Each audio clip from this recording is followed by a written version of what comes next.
Hello and welcome back to the Week in Review with the one and only Doooovid. Looking forward to the show this week. A lot of interesting things happen and it'll be lots of fun to go over them. Over to you, Doooovid, for the introduction. Okay, great. So maybe this coronavirus, I don't know if the virus itself is winding down, but these lockdowns might be winding down. So we'll see what's happening.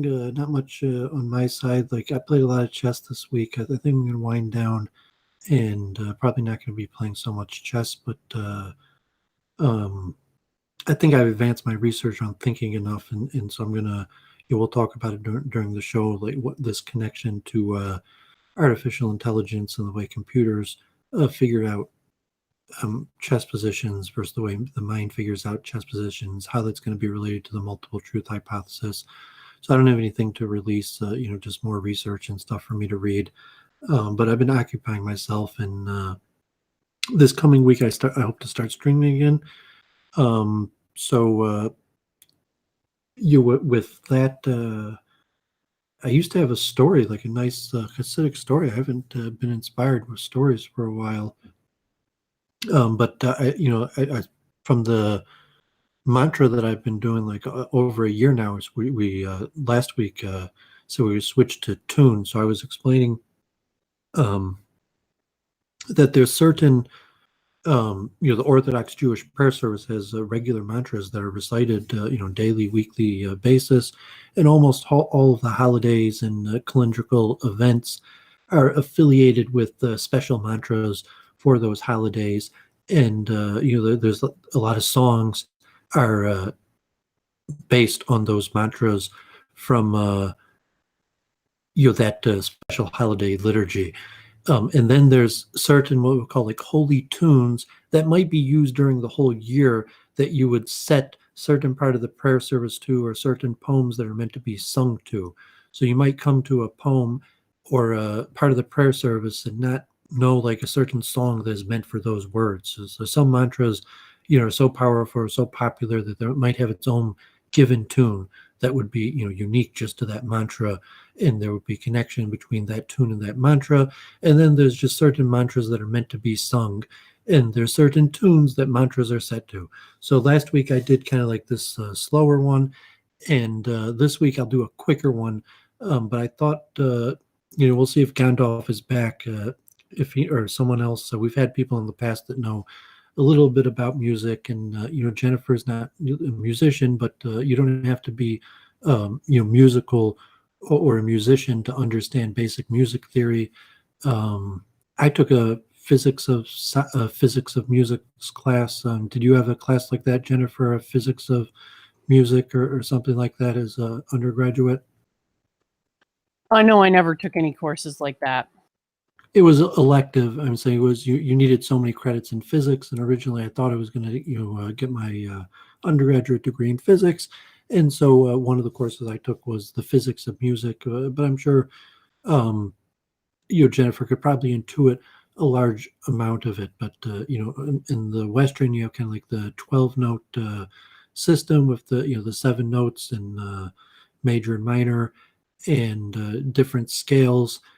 But basically, all music is going up or going down, and whether you canonize it with certain steps, like in the Western system, like what's A, B, C, these various notes, they're just an indication of going up or going down.